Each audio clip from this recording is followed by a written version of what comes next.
അവരുണ്ടാക്കി വെച്ച ഹിന്ദുത്വ എന്നുള്ളൊരു അജണ്ട ശരിക്കും നടപ്പിലായി കഴിഞ്ഞു ഏകദേശം.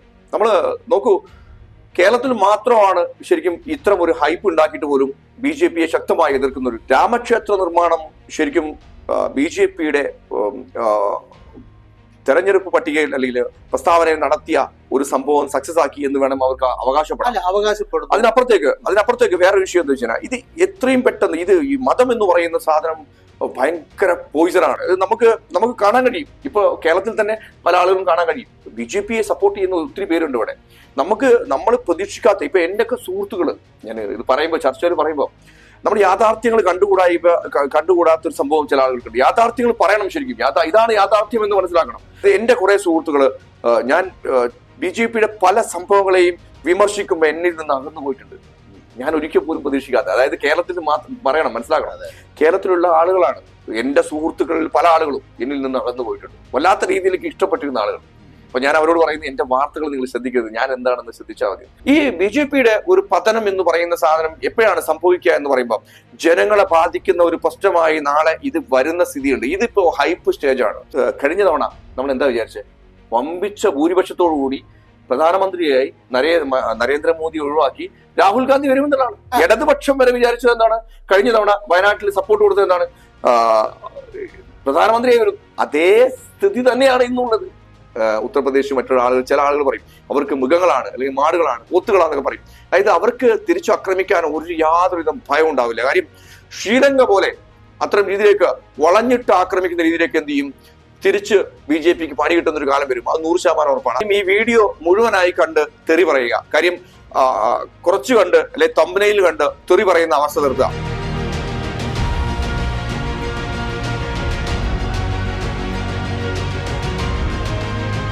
നമസ്കാരം. നമ്മൾ വീണ്ടും ഒരു തെരഞ്ഞെടുപ്പിലേക്ക് പോകുമ്പോൾ 2 വട്ടം തുടർച്ചയായി അധികാരത്തിൽ ഇരുന്ന ബി ജെ പിയുടെ ഗവൺമെന്റ്, നരേന്ദ്രമോദിയുടെ നേതൃത്വത്തിലുള്ള ഗവൺമെന്റ്, ഈ തെരഞ്ഞെടുപ്പിൽ 370 സീറ്റ് കിട്ടും, 400 സീറ്റ് കിട്ടും എന്നൊക്കെ പറഞ്ഞ് നരേന്ദ്രമോദി വലിയ അവകാശവാദമൊക്കെ ഉന്നയിക്കുന്നുണ്ടെങ്കിലും ഈ തെരഞ്ഞെടുപ്പ് പോകുന്ന പോക്ക് കണ്ടാൽ അപ്പുറത്ത് നേരത്തെ ശിഥിലമായിരുന്ന പ്രതിപക്ഷത്തിന് പകരം ഏതാണ്ട് ഒരു ഐക്യം ഉണ്ടാക്കിക്കൊണ്ട് ഇന്ത്യ മുന്നണി എന്നുള്ള നിലയിൽ തെരഞ്ഞെടുപ്പിനെ അഭിമുഖീകരിക്കുമ്പോൾ ബി ജെ പിയോട് എതിരിടുമ്പോൾ നേരത്തെ ഉണ്ടായിരുന്നതിനേക്കാൾ 70 സീറ്റോളം, 370ലേക്ക് പോകാന്ന് പറയുമ്പോൾ 303 സീറ്റിൽ നിന്ന് വീണ്ടും 67 സീറ്റ് കൂടുതൽ ലഭിക്കണം. ആ ഒരു നിലയിലേക്ക് ബി ജെ പിക്ക് അധികാരത്തിലേക്ക് വരാൻ കഴിയുമോ? അതല്ലെങ്കിൽ വലിയ തോതിൽ ഭൂരിപക്ഷത്തോടു കൂടി ബി ജെ പി വീണ്ടും അധികാരം നിലനിർത്തുമോ എന്ന ഒരു ചോദ്യമാണ് യഥാർത്ഥത്തിൽ ഇപ്പോൾ നമ്മൾ മുന്നോട്ട് വെക്കുന്നത്. അങ്ങനെ ഒരു ചോദ്യം മുന്നോട്ട് വെക്കുമ്പോൾ ബാബുവിന്റെ അഭിപ്രായം എന്താണ്? എന്തായിരിക്കും ഈ തെരഞ്ഞെടുപ്പിന്റെ ഒരു ഫലം? എന്റെ ഒരു കാഴ്ചപ്പാട് വെച്ച് വീണ്ടും പ്രധാനമന്ത്രി നരേന്ദ്രമോദി അധികാരത്തിൽ വരും വമ്പിച്ച ഭൂരിപക്ഷത്തോടു കൂടി. അതായത് അവരുണ്ടാക്കി വെച്ച ഒരു ഹൈപ്പ് ഉണ്ട്. ഹൈപ്പ് ഹിന്ദുത്വ എന്നുള്ള ഒരു ഹൈപ്പ് ഉണ്ട്. അതിന്റെ ടോപ്പ് സ്റ്റേജിൽ എത്തിയിട്ടില്ല എന്ന് വേണം പറയാൻ. കാര്യം അതിനൊരു ഹൈപ്പ് വെച്ചിട്ട് അത് ജനങ്ങളെ ബാധിക്കുമോ എന്നുള്ള രീതിയിലേക്ക് വരുന്ന സമയത്ത് മാത്രമേ ഇവർക്ക് ഒരു തോൽവി എന്നുള്ള സാധനം ഉണ്ടാവുള്ളൂ. നമ്മൾ പറയുന്നത് നമുക്കറിയാൻ പറ്റും. അതായത് ജയിക്കും എന്ന് പറയുമ്പോൾ സംഘപരിവാറിന് അനുകൂലമായി സംസാരിക്കുകയാണെന്ന് വെച്ച് പൊങ്കാലിടരുത്. കാര്യം അവരുണ്ടാക്കി വെച്ച ഹിന്ദുത്വ എന്നുള്ളൊരു അജണ്ട ശരിക്കും നടപ്പിലായി കഴിഞ്ഞു ഏകദേശം. നമ്മൾ നോക്കൂ, കേരളത്തിൽ മാത്രമാണ് ശരിക്കും ഇത്തരം ഒരു ഹൈപ്പ് ഉണ്ടാക്കിയിട്ട് പോലും ബി ജെ പിയെ ശക്തമായി എതിർക്കുന്ന ഒരു സംസ്ഥാനം. ഞാനൊരു ചോദ്യം ചോദിക്കട്ടെ. ഹിന്ദുത്വ എന്ന് പറയുന്ന ഹൈപ്പ് അവിടെ ഉണ്ട്. അതുണ്ട്. ഇപ്പം കഴിഞ്ഞ ദിവസം കർണാടകയിൽ നടന്ന ഒരു സർവേയിൽ അവിടെ കോൺഗ്രസ് മുന്നോട്ട് വരും എന്നുള്ള തരത്തിൽ ഒരു സർവേ വന്നപ്പോൾ പോലും ആ സർവേയിൽ ഒരു ഘടകം ബി ജെ പിയുടെ പ്രധാനമന്ത്രി സ്ഥാനാർത്ഥി എന്നുള്ള നിലയിൽ നരേന്ദ്രമോദിയുടെ ഒരു അപ്പർ എഡ്ജ് അവിടെ നിൽക്കുന്നുണ്ട്. ആ ഒരു ട്രെൻഡ് ഇന്ത്യയിൽ ഉടനീളം നമുക്ക് കാണാൻ കഴിയും. പക്ഷെ ഹിന്ദുത്വ പൊളിറ്റിക്സിന് ആ രീതിയിലുള്ള ഒരു മേൽക്കൈ കഴിഞ്ഞ കാലങ്ങളിൽ ഉണ്ടായിരുന്നത് പോലെ ഉണ്ടായിരുന്നുവെങ്കിൽ ഞാനൊരു ക്വസ്റ്റ്യൻ ചോദിക്കുകയാണ്. ജനുവരി 22-ന് രാമക്ഷേത്രത്തിൽ പ്രാണപ്രതിഷ്ഠ നടത്തി അവിടെ അതിന്റെ പുറത്ത് സഞ്ചരിക്കാം എന്ന കണക്ക് കൂട്ടൽ എവിടെയോ ബി ജെ പിക്ക് പിഴച്ചുപോയി എന്ന തരത്തിലാണ് അവർ തുടർന്നുള്ള മാസങ്ങളിൽ പെരുമാറിയിട്ടുള്ളത് എന്ന് കാണാൻ കഴിയും. തികച്ചും അസ്വാഭാവികമായ ഒരു പെരുമാറ്റം ബി ജെ പിയിൽ നിന്ന് ഉണ്ടായതായി നമുക്ക് കരുതാൻ കഴിയുമോ? ഹിന്ദുത്വ വിജയം കൊണ്ടുവരും എന്ന ഉറച്ച വിശ്വാസം അവർക്ക് ഇത്തിരി നഷ്ടപ്പെട്ടു പോയോ എന്നൊരു തോന്നലാണ് എനിക്കുണ്ടാവുന്നത്. പക്ഷെ സാധാരണ രീതിയിലേക്ക് ഒരൊറ്റ ആയുധം മാത്രം പ്രവർത്തിച്ച് പോരുക എന്നുള്ളത് ശരിക്കും സക്സസ് ആയുള്ള രീതിയല്ല. ശരിക്കും അത് ജനങ്ങള് ആ ആയുധത്തെ എങ്ങനെ ഉപയോഗിക്കുന്നു എന്ന് വേണം പറയാൻ. കാര്യം നമുക്ക് പറയാൻ കഴിയുന്ന ഒരു അവസ്ഥ, ഈ രാമക്ഷേത്ര നിർമ്മാണത്തിന്റെ മുൻപ് വരെ അതിനുശേഷം വരെ കുറെ പടച്ചുവിട്ട സംഭവങ്ങൾ ഇവിടെ ഉണ്ടായിട്ടുണ്ട്. അതിനുശേഷമാണ് ശരിക്കും ഞങ്ങൾക്ക് വിദ്യാലയം വേണ്ട, റൊട്ടി വേണ്ട, അമ്പലം മതി, മന്ദിർ മതി എന്നുള്ള സംഭവങ്ങളൊക്കെ വന്നത്. അതായത് കുറച്ചു പേര് ആണ് ആ സാധനം വന്നെങ്കിൽ പോലും രാമക്ഷേത്ര നിർമ്മാണം ശരിക്കും BJPയുടെ തെരഞ്ഞെടുപ്പ് പട്ടികയിൽ അല്ലെങ്കിൽ പ്രസ്താവനയിൽ നടത്തിയ ഒരു സംഭവം സക്സസ് ആക്കി എന്ന് വേണം അവർക്ക് അവകാശപ്പെടും. അതിനപ്പുറത്തേക്ക് വേറെ വിഷയം എന്താ വെച്ചാൽ ഇത് എത്രയും പെട്ടെന്ന് ഈ മതം എന്ന് പറയുന്ന സാധനം ഭയങ്കര പോയിസണാണ്. നമുക്ക് പറയുന്നതിന്റെ അപ്പുറത്തേക്കാണ്. ഇത് നമുക്ക് കാണാൻ കഴിയും. ഇപ്പൊ കേരളത്തിൽ തന്നെ പല ആളുകളും കാണാൻ കഴിയും. BJPയെ സപ്പോർട്ട് ചെയ്യുന്ന ഒത്തിരി പേരുണ്ട് ഇവിടെ. നമ്മൾ പ്രതീക്ഷിക്കാത്ത ഇപ്പൊ എന്റെയൊക്കെ സുഹൃത്തുക്കള്, ഞാൻ ഇത് പറയുമ്പോൾ ചർച്ചയിൽ പറയുമ്പോൾ നമ്മൾ യാഥാർത്ഥ്യങ്ങൾ കണ്ടുകൂടാത്തൊരു സംഭവം ചില ആളുകൾക്കുണ്ട്. യാഥാർത്ഥ്യങ്ങൾ പറയണം ശരിക്കും. ഇതാണ് യാഥാർത്ഥ്യം എന്ന് മനസ്സിലാക്കണം. അതായത് എന്റെ കുറെ സുഹൃത്തുക്കള് ഞാൻ BJPയുടെ പല സംഭവങ്ങളെയും വിമർശിക്കുമ്പോൾ എന്നിൽ നിന്ന് അകന്നു പോയിട്ടുണ്ട്.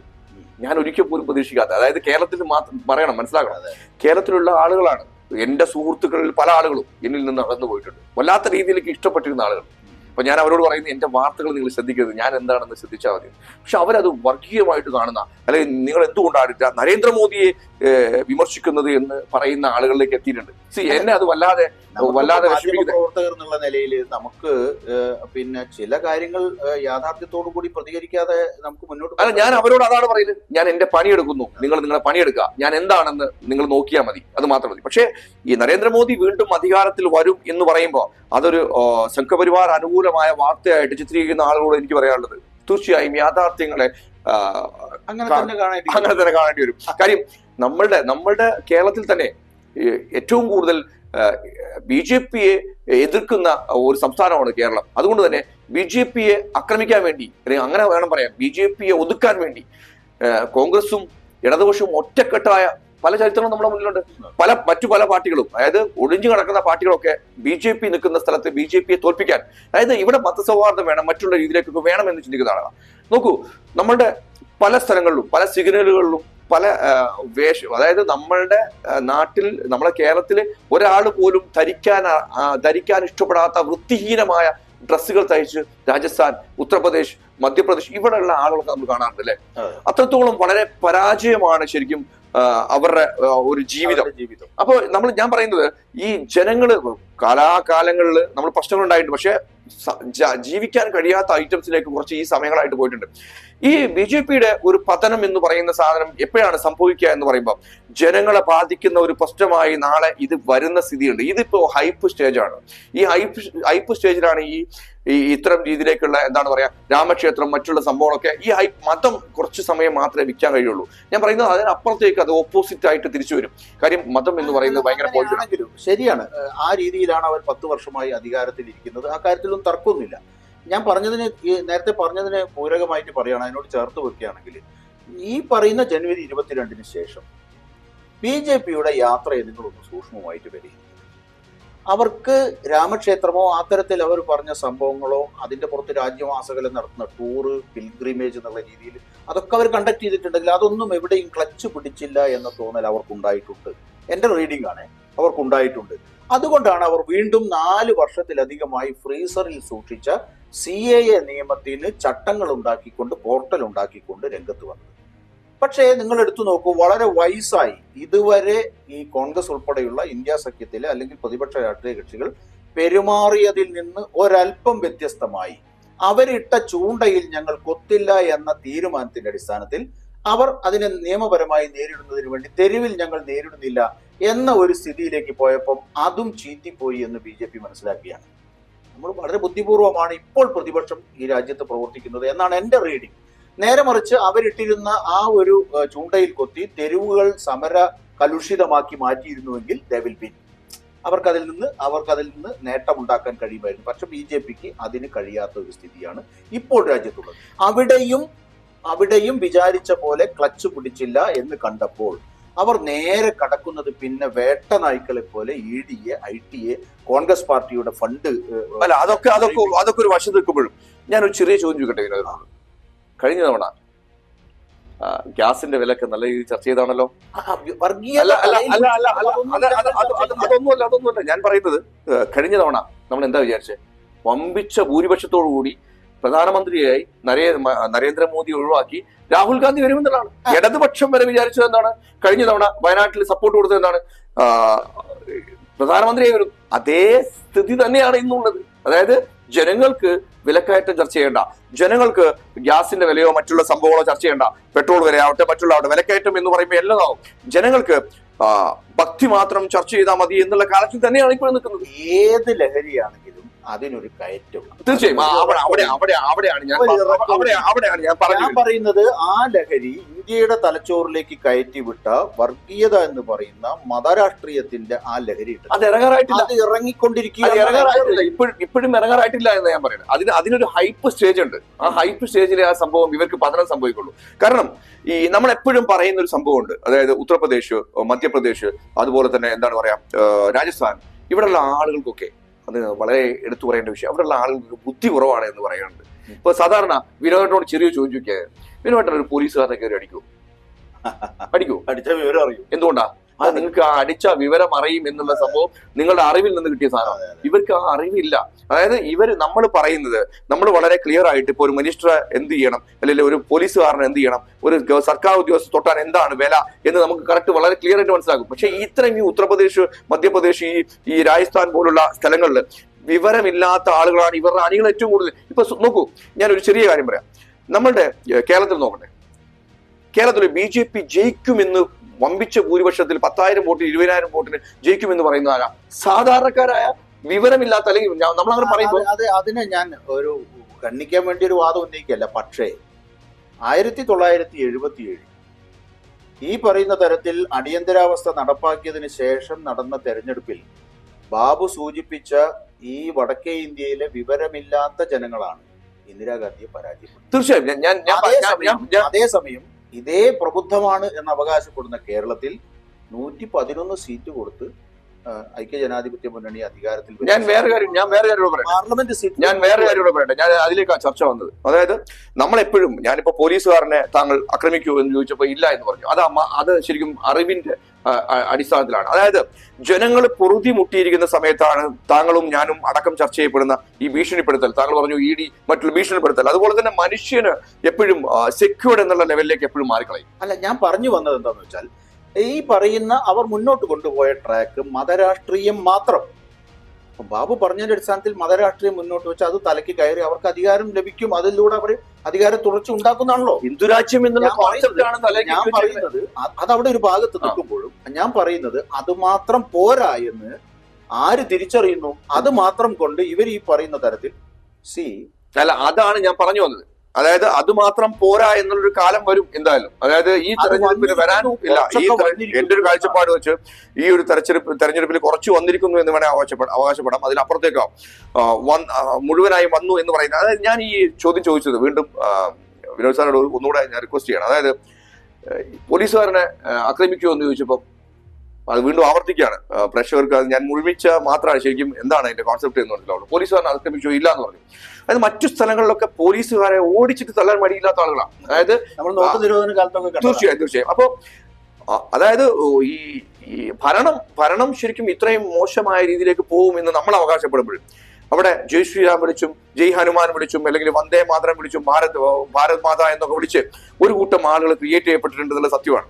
അപ്പൊ ഈ സംഭവത്തില് ശരിക്കും അവനവന്റെ ജീവിതത്തിലേക്ക് നയിക്കുന്ന സംഭവങ്ങളിലേക്ക് വരുമ്പോൾ വളരെ ശ്രദ്ധിക്കേണ്ട വിഷയം, ഈ ഭരണ പരാജയങ്ങൾ അവനവന്റെ കുടുംബത്തിലേക്ക് ആത്മഹത്യ പോലുള്ള മറ്റു സംഭവങ്ങളിലേക്ക് വരുന്ന സമയത്താണ് ഈ സർക്കാരിനെ വിലയിരുത്തുന്ന രീതിയിലേക്ക് വരുള്ളൂ. അതായത് ഇപ്പൊ തന്നെ നമുക്കറിയാൻ പറ്റും, ഒരു 500 രൂപ 2000 രൂപ നിരോധിച്ചു. 500 രൂപ കൊണ്ട് നമ്മൾ പച്ചക്കറി മാർക്കറ്റിൽ പോയി കഴിഞ്ഞാൽ എത്രത്തോളം സാധനം കിട്ടും എന്ന് നമുക്ക് പറയാൻ പറ്റും. അതായത് വിലക്കയറ്റം കൊണ്ടൊക്കെ ഒരു പരിധി വിട്ട് ജനങ്ങൾക്ക് ജീവിക്കാൻ കഴിയാത്ത അവസ്ഥയിലേക്ക് എത്തുമ്പോൾ ഈ മൃഗങ്ങൾ എന്ന് പറയുന്ന നമ്മൾ ഉത്തർപ്രദേശ് മറ്റുള്ള ആളുകൾ, ചില ആളുകൾ പറയും അവർക്ക് മൃഗങ്ങളാണ് അല്ലെങ്കിൽ മാടുകളാണ് പോത്തുകളാന്നൊക്കെ പറയും. അതായത് അവർക്ക് തിരിച്ചു ആക്രമിക്കാൻ യാതൊരുവിധ ഭയം ഉണ്ടാവില്ല. കാര്യം ശ്രീലങ്ക പോലെ അത്തരം രീതിയിലേക്ക് വളഞ്ഞിട്ട് ആക്രമിക്കുന്ന രീതിയിലേക്ക് എന്ത് ചെയ്യും, തിരിച്ച് BJPക്ക് പണി കിട്ടുന്ന ഒരു കാലം വരും. അത് 100% ഉറപ്പാണ്. അത് സംശയമേ വേണ്ട. കാര്യം ഹിറ്റ്ലറുടെ ഭരണം വരെ ഇവിടെ അവസാനിച്ചിട്ടുണ്ട്. പക്ഷെ നമുക്ക് സംസാരിക്കാനോ അല്ലെങ്കിൽ മറ്റുള്ള സംഭവങ്ങളോ ചർച്ച ചെയ്യാനോ അനുവദിക്കാൻ കഴിയാത്ത ഒരു കാലം വന്നു കഴിഞ്ഞു അല്ലെ. ഇപ്പോ താങ്കൾ പറയുന്ന രീതിയിലേക്ക് ഹിന്ദുത്വ എന്നുള്ള സംഭവം ഇപ്പോഴും കത്തി നിൽക്കുക തന്നെയാണ് ശരിയും. ഒരു പോയിന്റില് ഇപ്പൊ ഞാൻ പറയുന്നത് ഒരായുധം പ്രയോഗിക്കുന്നതിന് അപ്പുറത്തേക്ക് 2 or 3 ആയുധങ്ങൾ പ്രയോഗിച്ച് ഏതെങ്കിലും ഒരു ആയുധം സക്സസ് ആക്കാനേ നോക്കുകയുള്ളൂ. കാര്യം താങ്കൾ പറഞ്ഞ പോലെ ഈ പൗരത്വ ബില്ല് എത്രത്തോളം ക്രിട്ടിക്കലായിട്ടുള്ള സാധനമാണെന്ന് താങ്കൾ മനസ്സിലാവും. ഇത് നടപ്പിലാക്കാനല്ല ഇവരൊക്കെ കുറെ ശ്രമിക്കുന്നത്. പൗരത്വ ബില്ല് നടപ്പിലാക്കുന്ന രാമക്ഷേത്രം നടപ്പിലാക്കിയ പോലെ പൗരത്വ ബില്ല് നടപ്പിലാക്കാൻ കഴിയില്ല. കാര്യം ജനങ്ങളൊക്കെ ഇത്തരം രീതിയിലേക്ക് പോകുമ്പോൾ വല്ലാത്ത രീതിയിലേക്ക് പ്രതികരിക്കുന്ന കാലം വരും. അല്ല, ഞാൻ പറയുന്നത് അതൊക്കെ അവർ എടുത്ത് ഉപയോഗിക്കുന്നുണ്ടെങ്കിലും നിങ്ങൾ എടുത്തു നോക്കൂ. ബംഗാളിൽ, അസാമിൽ പൗരത്വ ബില്ലുമായി ബന്ധപ്പെട്ട് ഹിമന്ത ബിശ്വ ശർമ്മ കഴിഞ്ഞ ദിവസം പറഞ്ഞെന്താ, ഇപ്പം വീണ്ടും അയാൾ അതിൽ തന്നെ നിൽക്കുകയാണ്. അസാമിൽ പൗരത്വ നിയമവുമായിട്ട് ബന്ധപ്പെട്ട് നിൽക്കുകയാണ്. പക്ഷെ അത് ഏട്ടിലെ പശുവാണെന്ന് അവസാനം പറയേണ്ടി വന്നു. കാരണം ഇത് നടപ്പാക്കാൻ കഴിയില്ല. ആ 10-17 ലക്ഷം ആളുകൾ NRCക്ക് പുറത്തുപോയി, അത് 3-4 ലക്ഷം ആളുകൾ ഉപയോഗിച്ചാലായി എന്നൊക്കെയുള്ള രീതിയിൽ തന്നെ അദ്ദേഹം കമന്റ് പറയുന്ന സ്ഥിതിയിലേക്ക് വന്നിരിക്കുന്നു. പൗരത്വ നിയമത്തെ സംബന്ധിച്ച് ഈ പറയുന്ന ആശങ്ക തെരുവ് സമരമാക്കി മാറ്റിയിരുന്നുവെങ്കിൽ ഉണ്ടാകുമായിരുന്ന നേട്ടം BJPക്ക് കിട്ടിയിട്ടില്ല. അത് ഈ തെരഞ്ഞെടുപ്പിൽ BJPക്ക് കിട്ടില്ല. താങ്കളോടൊരു കാര്യം പറയാനുള്ളത്, അതായത് ഈ പൗരത്വ ഭേദഗതി ബില്ലാവട്ടെ മറ്റുള്ള സംഭവങ്ങളൊക്കെ ഇതൊന്നും നടപ്പിലാക്കാൻ വേണ്ടിയല്ല. ഭരണവിരുദ്ധത ജനങ്ങളിൽ നിന്നും മാറ്റിവെക്കാനുള്ളതാണ് BJPയുടെ ഒരു അജണ്ട എന്ന് നമ്മൾ മനസ്സിലാക്കേണ്ടിയിരിക്കും.